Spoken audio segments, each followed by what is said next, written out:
Welcome back to Love, Life, and Legacy, the podcast dedicated to helping you navigate these hypersexualized times. And today, everybody, we have Seiji Lindstrom. He's been a long time high nooner. And as I detail in the kind of preamble of this episode, it's such a great look into the reality of somebody who's stuck with high noon for any length of time. Because I've interviewed people at the start of their journey or years into their journey, and it looks like once you reach stable footing, then that's it. You are just going to be okay indefinitely. But in reality, for some people, they have really good times, and those really good times are followed by really difficult, dark times. So the high noon way isn't about being perfect or being happy all the time. I know in our social media world, there's this idea that's planted in our heads that life is about being happy all the time. That's nonsense. That there's no challenge in that. We do need to face darkness from time to time when it pops up. And life can be confusing. It can be a consortium of things. And so the high noon way isn't about having perfect, happy days all the time. It's about facing everything that comes your way with the 5 virtues. And Seiji is a perfect example of that. We talk about how he lost his father to a heart attack suddenly out of nowhere and how he dealt with that and his journey from beginning to now in sexual integrity and how much it has fluctuated, but he's come out on top. So I think it's a really valuable episode to understand how up and down a journey can be and how it's always worth the effort. So let's get into it. All right, everybody, welcome. We have a special guest all the way from the Midwest, the very best. And this is cool, okay? So when I was thinking about why this podcast would be particularly relevant, because it's always good to hear somebody's story, regardless, right?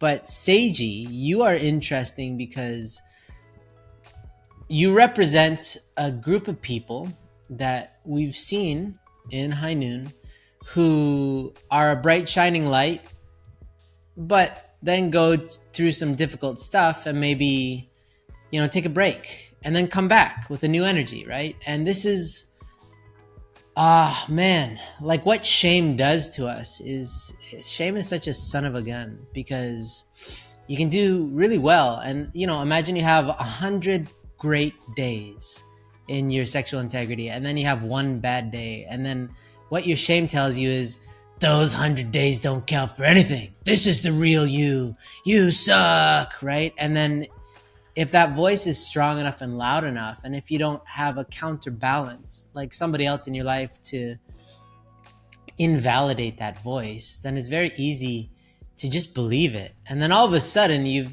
done 3+ months of great work that somehow your shame convinces you to flush down the toilet. And so, I want to get into that because it's actually quite common in recovery of anything, health, mental health, spiritual health, emotional health. It's a roller coaster ride, especially in, the early stages of recovery, the first year, 2, whatever, till you are really on stable ground. And people don't recognize that. So I wanted to unpack that with you today because I haven't even really spent time with you, to be honest, right? Right. You were me for a while. There was a tour that I didn't go on and you just replaced me and I realized how replaceable I truly am. It's a good thing. And so, let's go back to that. For anybody who doesn't know you, how were you introduced to High Noon? And then how did you wind up in Southeast Asia speaking on High Noon's behalf? Yeah, let's start with that. All right. So, I'm Seiji Lindstrom. I'm from Ohio, born and raised in Cleveland. I'm living in Columbus now. So I was introduced to High Noon 1 year into GPA. So during the summer break of GPA, I was introduced by one of my best friends, same community, to High Noon. And it's funny, actually, I think that was the first time I talked to you too, Andrew, because my best friend, he mentioned about how he's part of this group, and it's like checking up with sexual integrity and doing these things with Uncle Dave. And I said, yeah, let's do it. But it was already like halfway through the quarter or something. And I had just joined Uncle Dave's group, just kind of out of the blue. And then talked to you about it after the quarter was over. It's like, oh man, Uncle Dave's breaking the rules. He wasn't a CEO, we had to fire him. I remember that. Anyway, but that was my first group. So summer vacation after 1 year of GPA. And going back on GPA, I kind of took a break, but High Noon was always like there in the back of my mind, like this exists and this is going to be a part of my life. Nice. And kind of from the beginning is how I felt. And what does that mean? This, like High Noon because Sammy's so cool and you just want to be around him, or this way of life? Like what is the this that you're referring to? Yeah, it's a state of living, like being open and honest and vulnerable. Like with the virtues of like receiving grace. Like, I mean, that's during the calls, it's a weekly experience. And I wanted it to be more than just a weekly experience and something I can experience every day. So yeah, that was this this was that. Got it. So yeah, experiencing being honest with someone more than I had ever really been honest. And I consider myself a pretty open and vulnerable guy, but there's always like these one or two things I wouldn't normally share with just people on the street. So yeah, and yeah, my journey was through my second year of GPA. I mean, I felt like a new person, and just being the way that I am, like I was really solid in my second year, because I think one of the few things I didn't want to report to my commander was that I slipped up and watched porn or masturbated. I think that was like not a fear, but something that drove me. I think that was like the first stage of like not necessarily living in High Noon, but like really learning how to like see how detrimental that is to my spirit.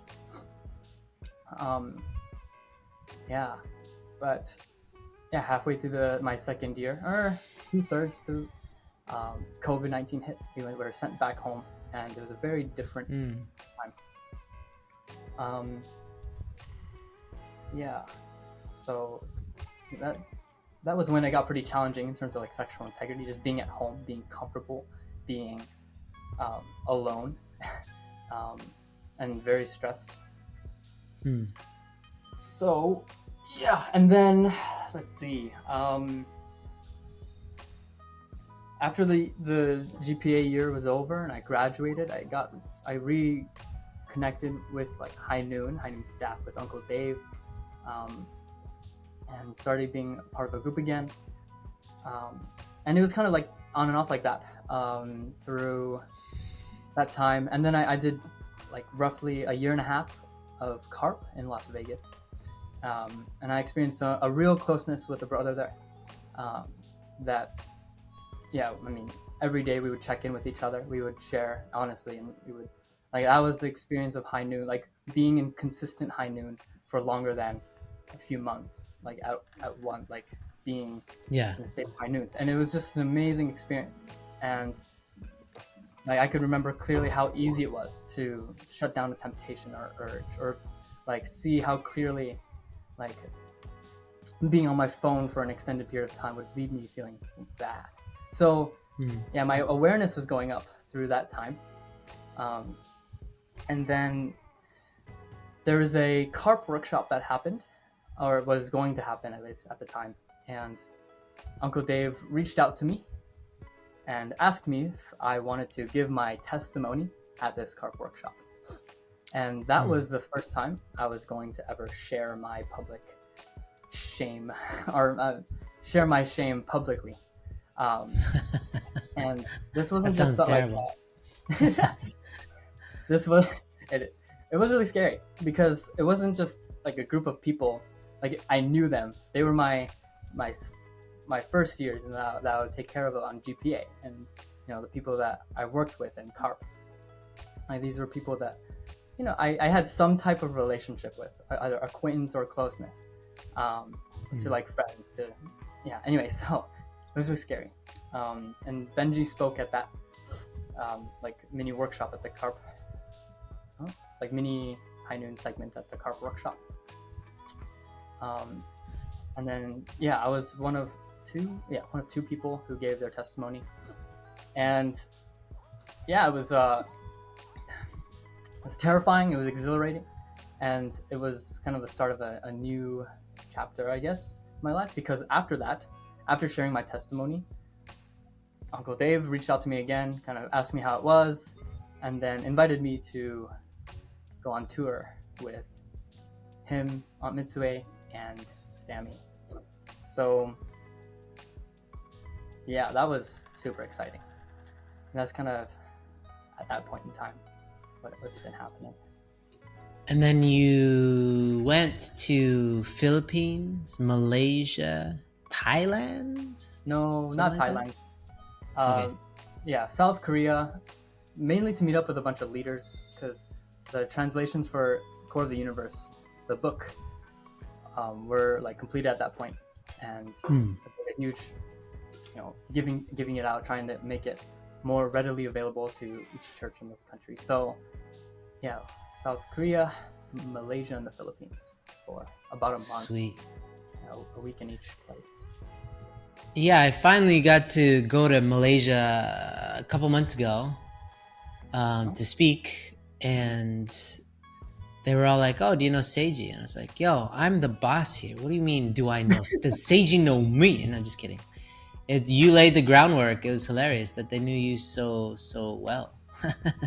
You left an indelible mark on them, on that community. So that's wild. So straight from like one thing to the next, like you join a group, you experience freedom, liberation, you have this wonderful newfound spirit for fundraising or whatever in GPA, and then GPA gets canceled by COVID, and then you end up struggling again, and then later you go to a workshop and you give your testimony, and then later, right after, Uncle Dave raptures you to Southeast Asia.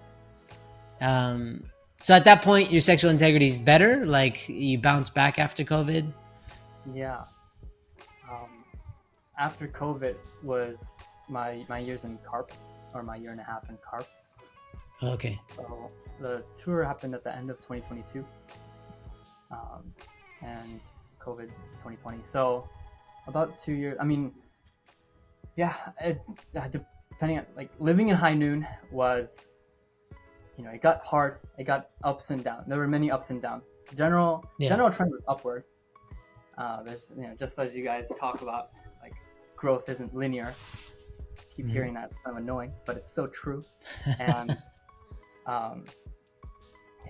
so I would experience these, significant lows, where it would feel like I'd have a good streak, or I'd have a good, like, right. I mean, as you said earlier, like a good 100 days, and then like I would slip, and then it would get to the point where like I would just fall right back into my bad habits. And like kind of seclude myself, and almost had to be pulled out by my accountability partner. Wild. So it was like that, up and down for a pretty long time. So that's kind of catching people up for the kind of that's A New Hope. I don't know, that's a Star Wars reference. But then, after all this stuff, it would seem, right, if you were new to the game of sexual integrity, it was like, oh, okay, that's where the story ends. Happily ever after, Seiji reclaimed his sexual integrity. He went on tour with High Noon, so that's like the pinnacle of life on Earth, obviously, and so he just needs to coast until death.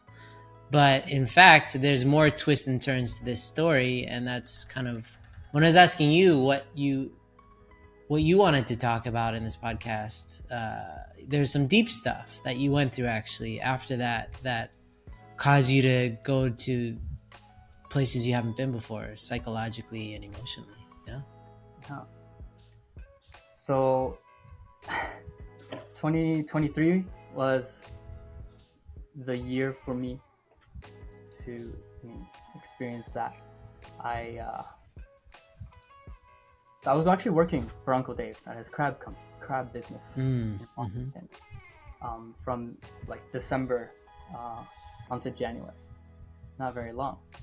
And yeah, I had wanted to stay there longer, but on January 28th, I got a call from my brother about the heart attack that my dad was experiencing and going through.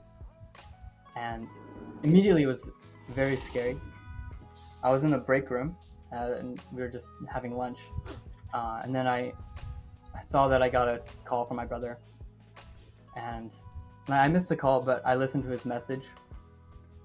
And it was just about my dad's situation. And like, at that moment, I was far away from home. I couldn't do anything. And like, I just squatted and I was crying because it was just so overwhelming. It was the way that my brother was like, because he was quite unsure of the situation. He wasn't like with my dad. He was just, in the same town helping my parents move. And then my dad was taken to the hospital while my brother was finishing up the move. So he was also unsure of the situation, just hearing sort of things here and there.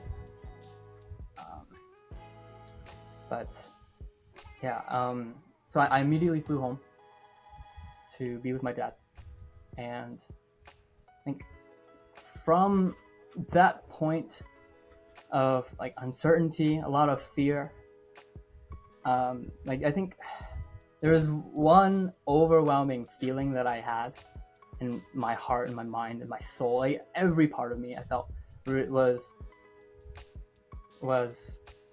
like almost the most determined I've ever been in my life. Like the phrase, like, I promise, like, to my dad in like the name of God and your parents, that I want to be the man that you raised me to be. Like, no matter what happened. At that point, we didn't know he was going to pass away. And it was just a bad situation. We don't know what was going on. So overwhelmingly, I was just like feeling like absolute determination to be like, the man that my dad raised me to be. My dad is an incredible man. And I have so much respect for him. Of course, he had his shortcomings, but as all people do. But I think like my overwhelming respect for him came from how when he was raised by his dad, it was a very hard situation. I mean, my dad was beat for the littlest thing. And as soon as he turned 18, he retaliated against his dad and left the house. And that was the type of relationship my dad had with his. But when, like, looking back on my childhood, looking back on my siblings' childhood, my dad never, ever raised his hand against us. I wasn't born at the time, but apparently there's one time my dad had to spank my oldest brother when they were little. And he vowed, like, my mom remembers how strongly he vowed never to do that ever again. And so he would raise his voice. He had a temper, but to change like the course of lineage and the patterns of generations to do that, like, it's just so incredible to me. Yeah. And I really feel the only way he could do that was because of how awesome of a man he was, how he met true parents and discovered like God's deep love. He's a very sensitive guy as well. And so, the feeling that I had when I was coming home and, seeing him, it was just, I want to be the man that my dad raised me to be. Hmm. Um, and I mean, a loss is loss. I didn't just immediately completely change my life. In fact, it was a really hard few months after my dad passed away from me. Because here I am with that determination, that promise. I really felt it. But looking back on it now, it was like huge pressure that I put on myself, and almost expecting myself to achieve that status like right away. Yeah. So yeah, that was when like I had hit a pretty much all-time low in my life. Really? Yeah. I mean, oh, go ahead. Well, because obviously there's the processing of all the emotions from your dad's passing, but then did making that determination just push you down further? Is that what you're saying? Like that pressure just was too much, it broke you? I think there's two ways I could have applied that determination. And I feel like the way that it was just such an intense period of time in my life that the emotions were just as intense. So that determination was so strong, and like I need to do this now, to the point where like if I didn't do it now, if I couldn't do it now, I'm a failure. Yeah, sure. Yeah. Versus allowing me to push to grow to that. I expected that on myself right away, and I felt like a failure because I couldn't achieve it right away. So yeah, I mean, digesting the loss of my dad, and on top of that, feeling of being a failure, it was very difficult in terms of like everything, high noon, sexual integrity, like just trying to be happy. Like it was so hard. Yeah.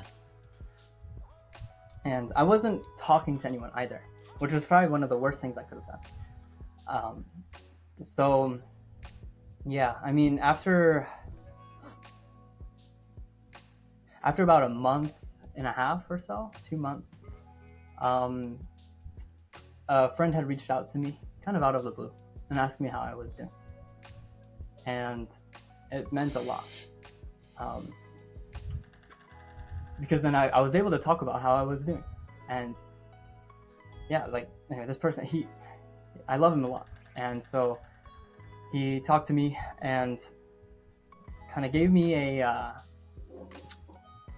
goal to go to Ocean Challenge. And that was actually really the best idea that they could have given me. Like just to have something to work for. Like, sure. Like I had a job and I wasn't like trying to get anything. It was leaving me feeling unfulfilled. But to like have something to raise money for, because Ocean Challenge is so expensive. To push myself towards something and look forward to something gave me a huge boost. And then that's when I also said yes to Robert to facilitate a group as well. Granted, like I wasn't in the best spot to facilitate, but like I knew that putting myself in a position to like be in a little bit of responsibility would also help, and then get more connected to High Noon again. So that kind of all happened at the same time, like finding the goal to go to Ocean Challenge and become a facilitator for my first time. It was very good for me. And I knew my mood elevating, and I could see how I was getting more connected to spirituality and to just more in touch with my emotions, so I wasn't letting them dominate me the whole time.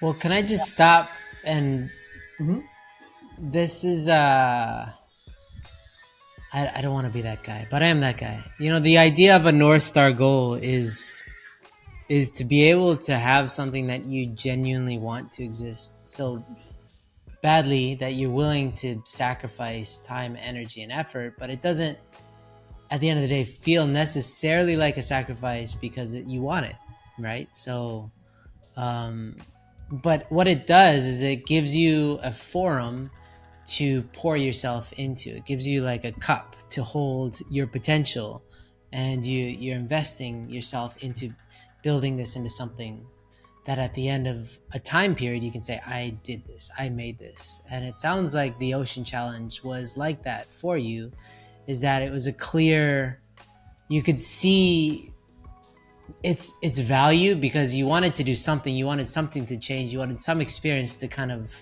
shift something in your life. You probably didn't really know what it was that you're looking for. It just seemed like an appealing thing to do, that it was like, you know, a goal. And that goal allowed you to save up money, to also focus your energy and attention and not squander it feeling lost, feeling like you're going somewhere, and that somewhere you don't know what's after that. It's not like, okay, I'm going to go to Ocean Challenge and then I'm going to, know exactly what happens next. It's like, I want to go to Ocean Challenge.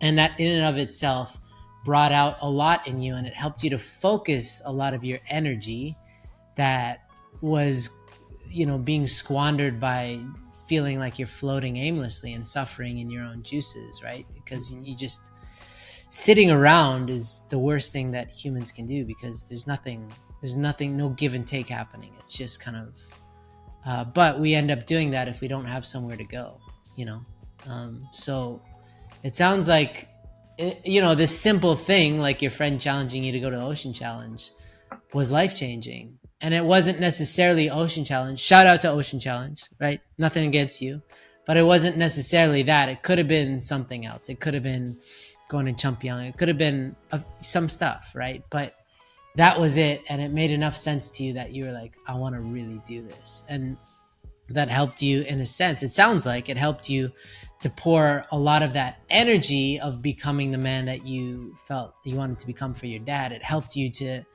tap into that energy and feel what it's like to be successful, something like that. Hey, just a quick interruption to tell you about the 40-day High Noon Challenge. If you're trying to find a way to start living a high noon life today with no shadows and create a radiant blessing, then this simple challenge is for you. We will send you daily lessons from our team that will keep you motivated on your journey.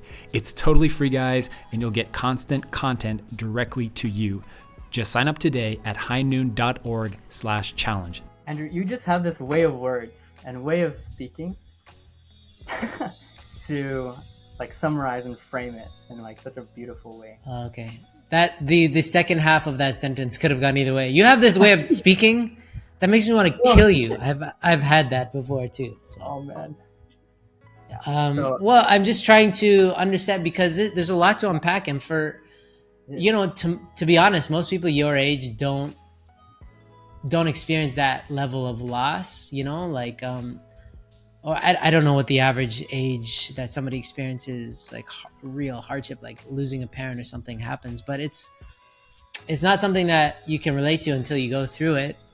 And so you're kind of in uncharted waters. And then I just want to help people understand, first of all, what you're going through in a way that I can't, because I haven't been through it myself. So I'm just reflecting back what I hear, but also that it mirrors many other things, right? Like when you're feeling lost and aimless, you need something to strive towards. And it can be something substantial and that you can put in a calendar, like an event or a workshop or something, but it could also just be something else. It could be like, I really want to learn this skill, or I really want this new job, or whatever.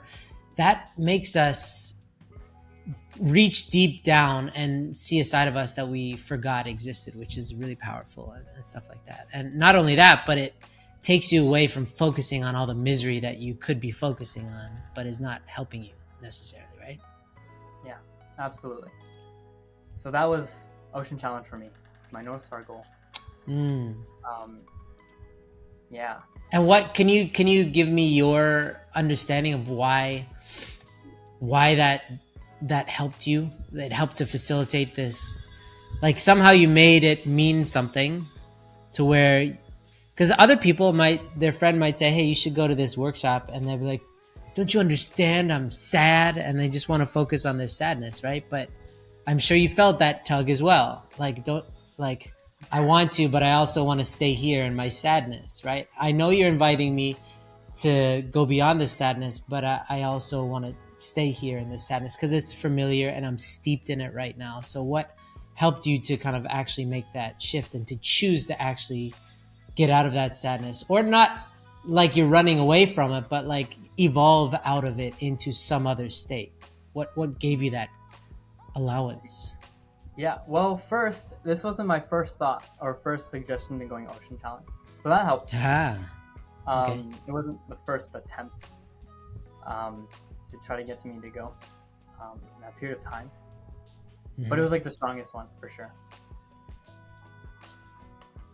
Ocean Challenge has always been like in the back of my mind, but this seemed like the time to be able to go. But I mean, yeah, this isn't my first rodeo in terms of trying to get out of sadness. Definitely the biggest one, but not my first time of wallowing in sadness and guilt and shame and being lost, and then someone kind of putting their hand in front of me, like showing me something better, or something, it could be better on my first time. I had quite a few experiences like that. I did the Spartan program with Benji too, and this is one of the big things, is to like almost training to get yourself out of that situation, because wallowing in sadness for so long gets tiring actually. Yeah, I just want to stop there too, and just kind of make sure that I'm hearing that. Like by the time you were invited to Ocean Challenge and accepted that challenge, not just going there, but really going there, you had been doing a lot of little things on the way. So it wasn't just, that's an important point, because for a lot of people, they might be wishing for a miracle, right? Somebody who's stuck in sadness, they're hoping there's one thing that will catapult them to a different stratosphere. But instead, what you're saying is that your ability to say yes, like a full yes, to go into Ocean Challenge was on the foundation of doing small things like the Spartan group with Benji and other different things. Yeah. Okay. Yeah. And what do you think the process was that you were going through? If you can imagine, like, you're sad, but you keep on doing these little things. What are those little things doing for you? Do you feel like giving you confidence, or helping you to stop focusing all of your energy on the sadness, or what are they offering you, these things? Those little moments of effort. Yeah. Like practice. It's like building a muscle. I mean, talking a little bit about like building the virtue muscles, or like the high noon virtue muscles. I think you've mentioned that before. I've definitely heard that before. So yeah, I mean, with all exercises, you have to progressively overload. And if you just start big or hope or wait for something, I've learned, just wait. It's playing a waiting game. You don't really get anything. Like waiting for this moment or waiting for that opportunity.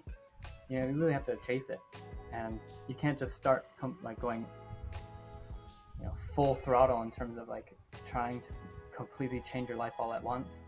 It really starts small, and it starts little by little. And in my case, I wanted to,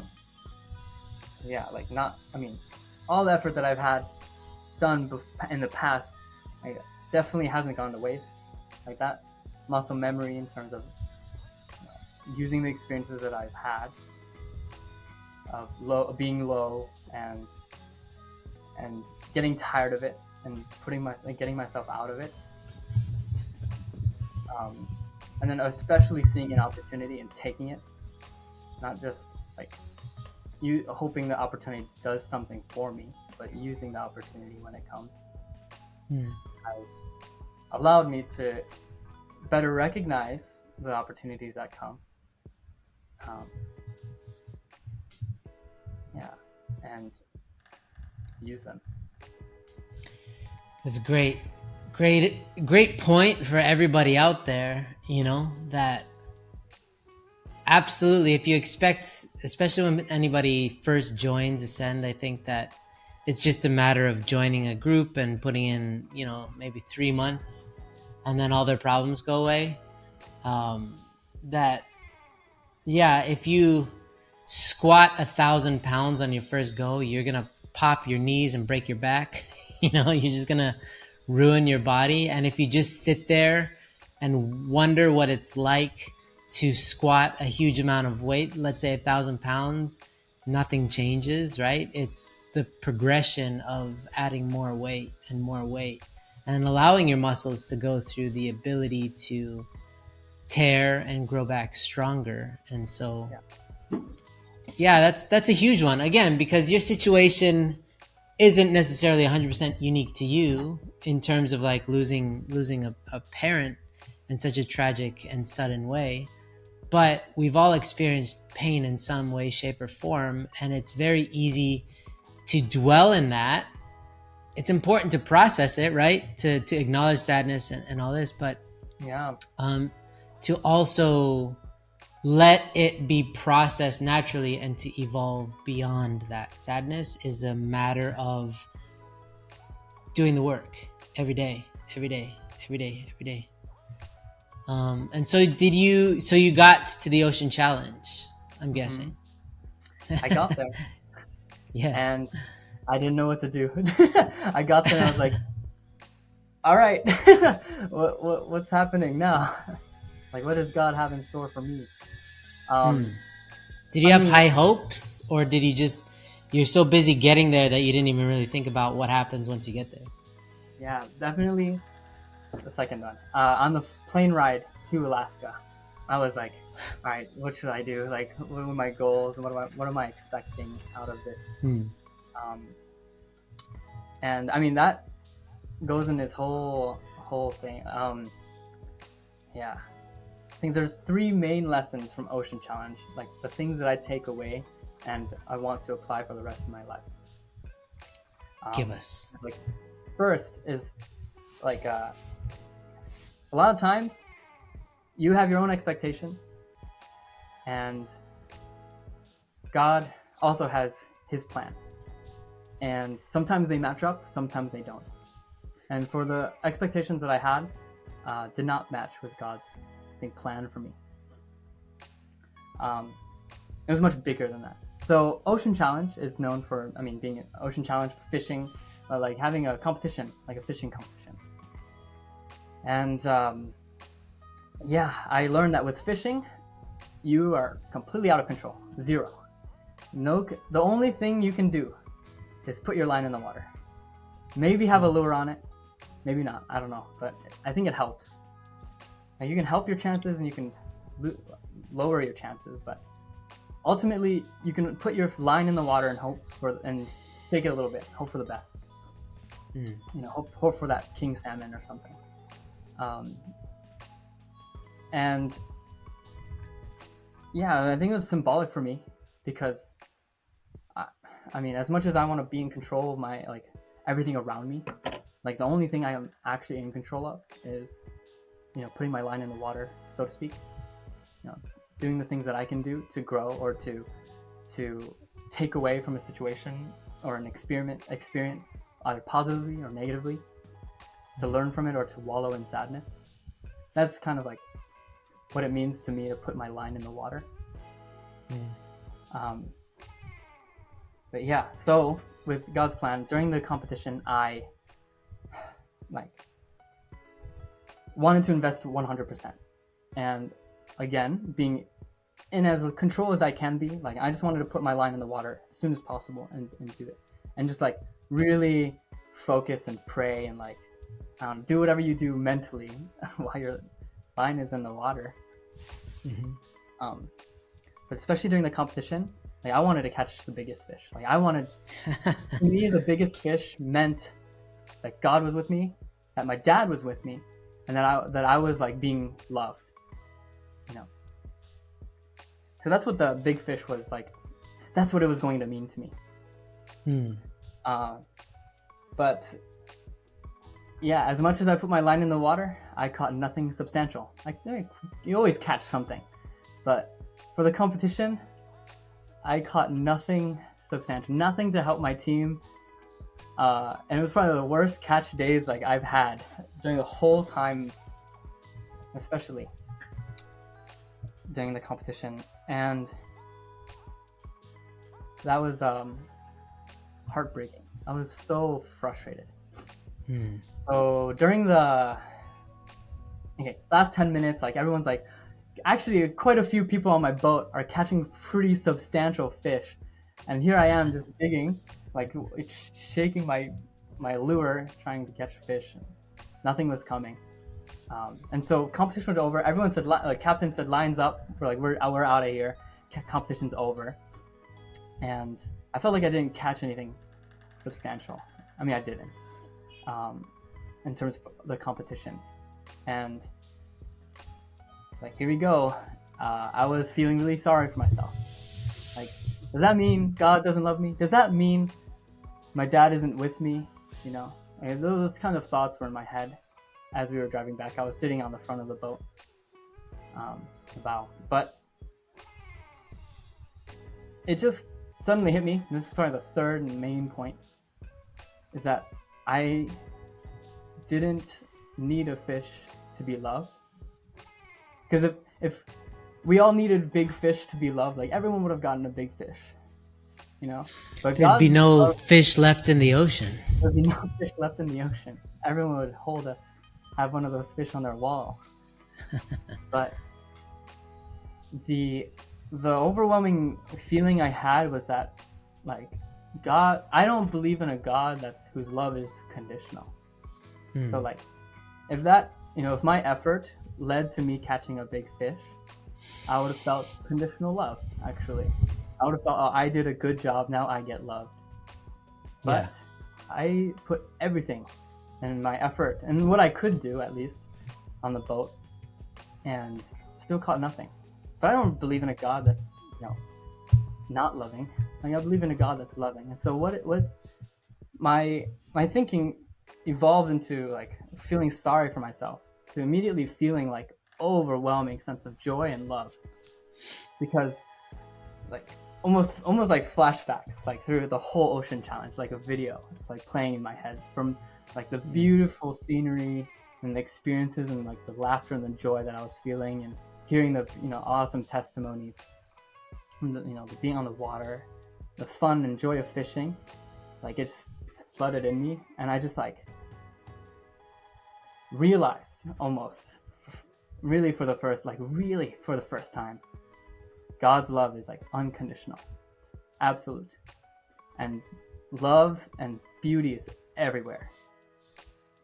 And I just I couldn't stop crying. I like thinking about it now, I'm stammering because it was just such an amazing and beautiful experience for me to realize that love is everywhere and beauty is everywhere. And I couldn't help but feel like God was with me in that moment, that my dad was with me in that moment. And actually, not even just in that moment, the whole time I felt really like God was just, over there in that corner, just like cheering me on or being really close, looking over my shoulder. That was such an amazing experience for me. And that transformed a lot in terms of like how I wanted to see facilitating, how I want, when I came back home, because that was during the quarter, and I took a few days off for my group. Of course, letting them know beforehand. Good facilitator moves, but it just didn't disappear out of nowhere.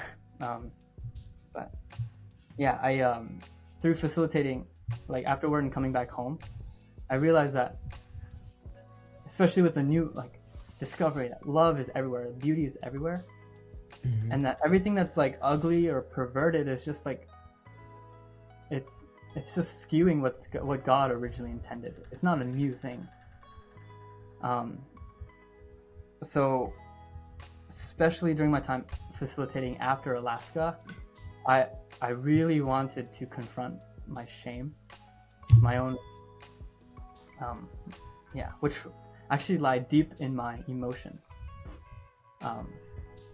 So yeah, I realized that my handle on emotions, especially like negative ones, I dealt with in the light, like in the shadows of shame. I was gonna say in the light of shame, but that doesn't make no sense. So yeah, in the shadows of shame is where I felt, any negative emotion that I felt, I attributed to shame. I shouldn't be feeling this way. Ashamed And of your shame. ashamed of my shame. Wow, it's redundant, but it's true.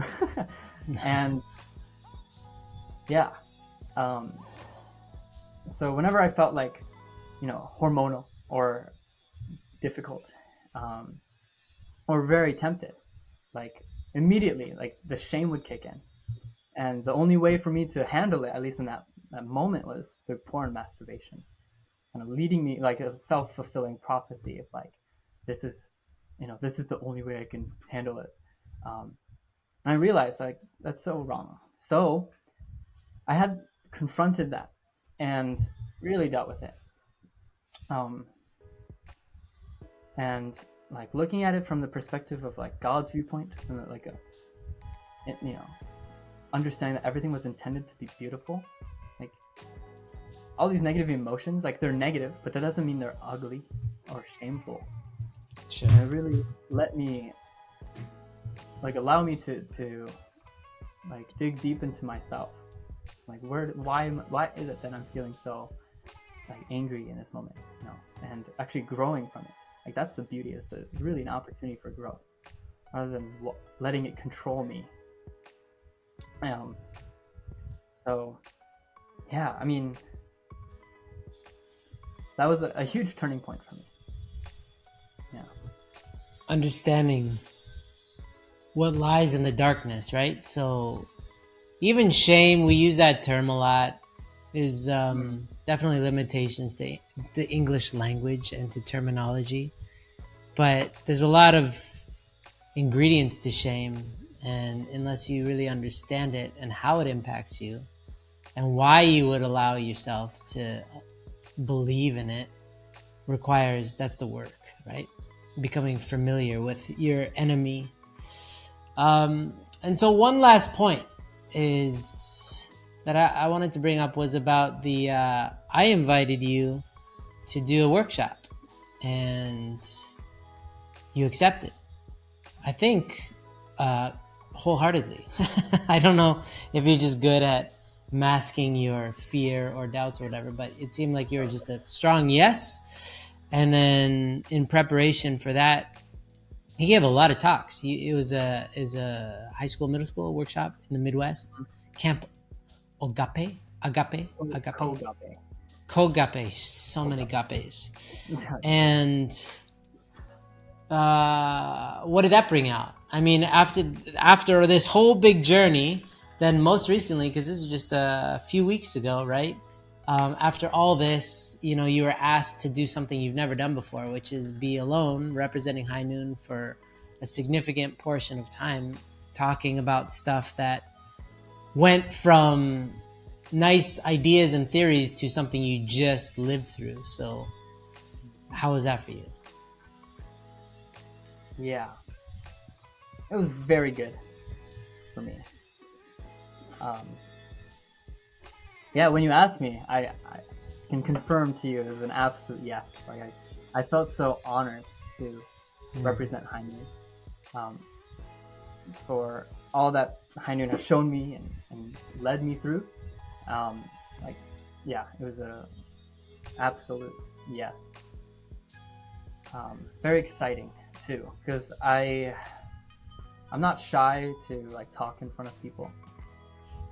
I mean, I get nervous before the talk, sure, but like I recognize that I have some ability to speak, and yeah, giving it like these talks for middle schoolers and high schoolers, it was quite the experience for me because, for one, is a preparation beforehand.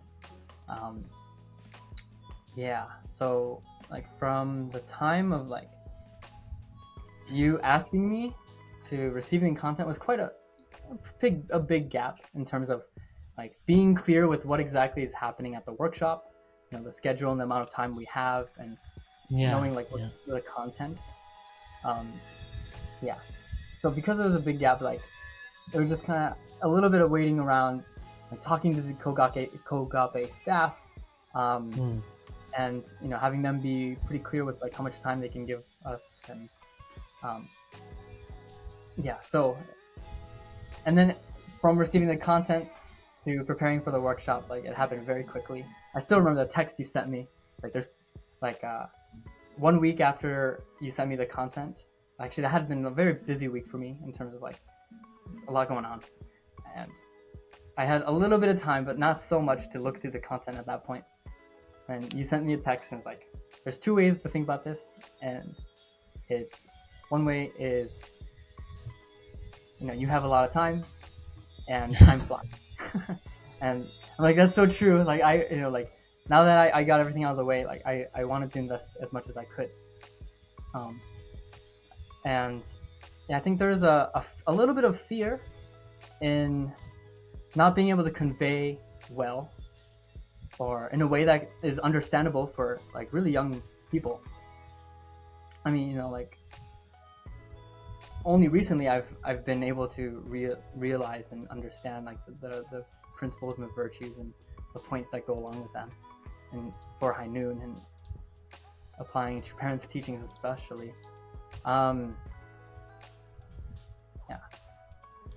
But yeah, in terms of preparing, it was really like nailing down the points as much as possible and simplifying it as well to set a foundation for, and especially not just for the middle schoolers and high schoolers, but for the staff too, for everybody there. I wasn't just speaking to like the participants. I wanted to speak to everybody. Yeah. Sure. So yeah, I mean, it was a 3-hour like segment of talks, and it's a pretty long time, and with the discussions and all those things, it keeps it fresh, but definitely wanted to snap through each point. But I feel like that, like what it meant to me was just a culmination of everything. Like it was at the end of 2023. I had been through so much this past year, and the years before that. And I felt like everything was just coming down to this one point of like sharing it with other people, with the level that I'm at. Like, I can't give it at a higher level than where I'm at. And I wanted, to like show them that it feels so much better for the long term to feel free in High Noon rather than shackled by emotions, in terms of just like, I feel this way, so I'm going to do this, versus I feel this way, I want to feel that way, so I'm going to do that instead. So well, what I see is like you having gone through this together with, in the High Noon way, doing it in an honest, sincere way, working together through your emotions with people in your life, rather than trying to just figure it out all by yourself, makes you a much more qualified speaker, because it allows your words to have a lot more potency, right?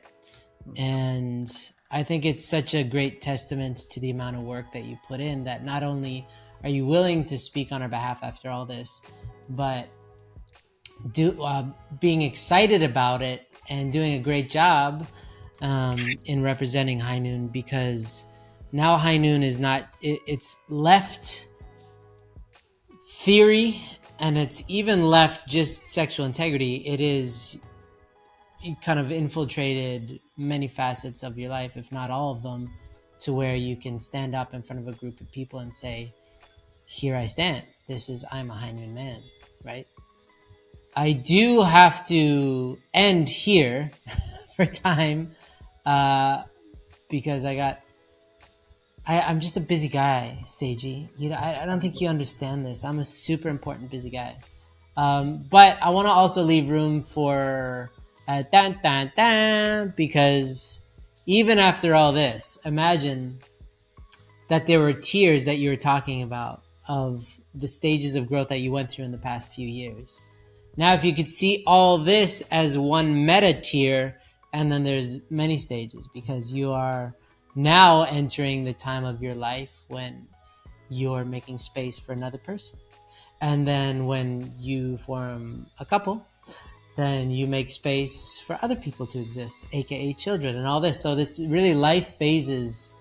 You're doing such good work in terms of first blessing, single, which is such a strong foundation to actually enjoy the blessing after this and enjoy parenthood and take that promise that you made to your dad, which is ultimately.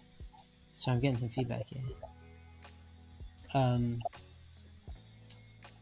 not sure what that is.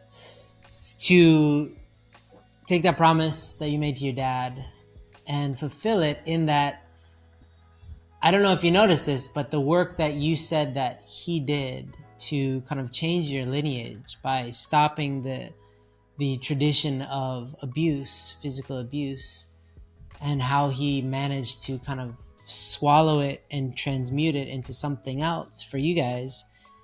You're just doing the same thing. He passed the baton to you, and you felt really very responsible for it, and now you're doing the same thing. And this is evidence of it. You know, the fact that you went through all this in such a way is, I'm absolutely positive, made him so proud, and is such an honor to his legacy. You know, to become High Noon Seiji is badass, man. So yeah, thank you for opening up so much. And yeah, are you okay with people if they reach out to you and they have questions? I mean, yeah, sure. Can they Facebook. find you online? Instagram. Facebook? Okay, cool. Yeah, not so much Instagram, but Facebook. Or, yeah, Facebook Messenger. Email. Perfect. agl@gmail.com. Thanks, man. Yeah, thank you for sharing, man. Thank you for opening up. If anybody has any questions, please let the man know. Say goodbye, Seiji. Goodbye. Thank you so much. It's been such an honor. Seriously. Yeah, thank you. It's an honor to know you. Adios. Hey, did you know that our team wants to do more events? Well, if you want to bring the High Noon message to your community or group, then let us know and we'll try to work something out. There's a simple application that you can fill out right now at highnoon.org/invite, and one of our team members will get back to you to see what's possible. That's highnoon.org/invite. All right, see you in the next episode.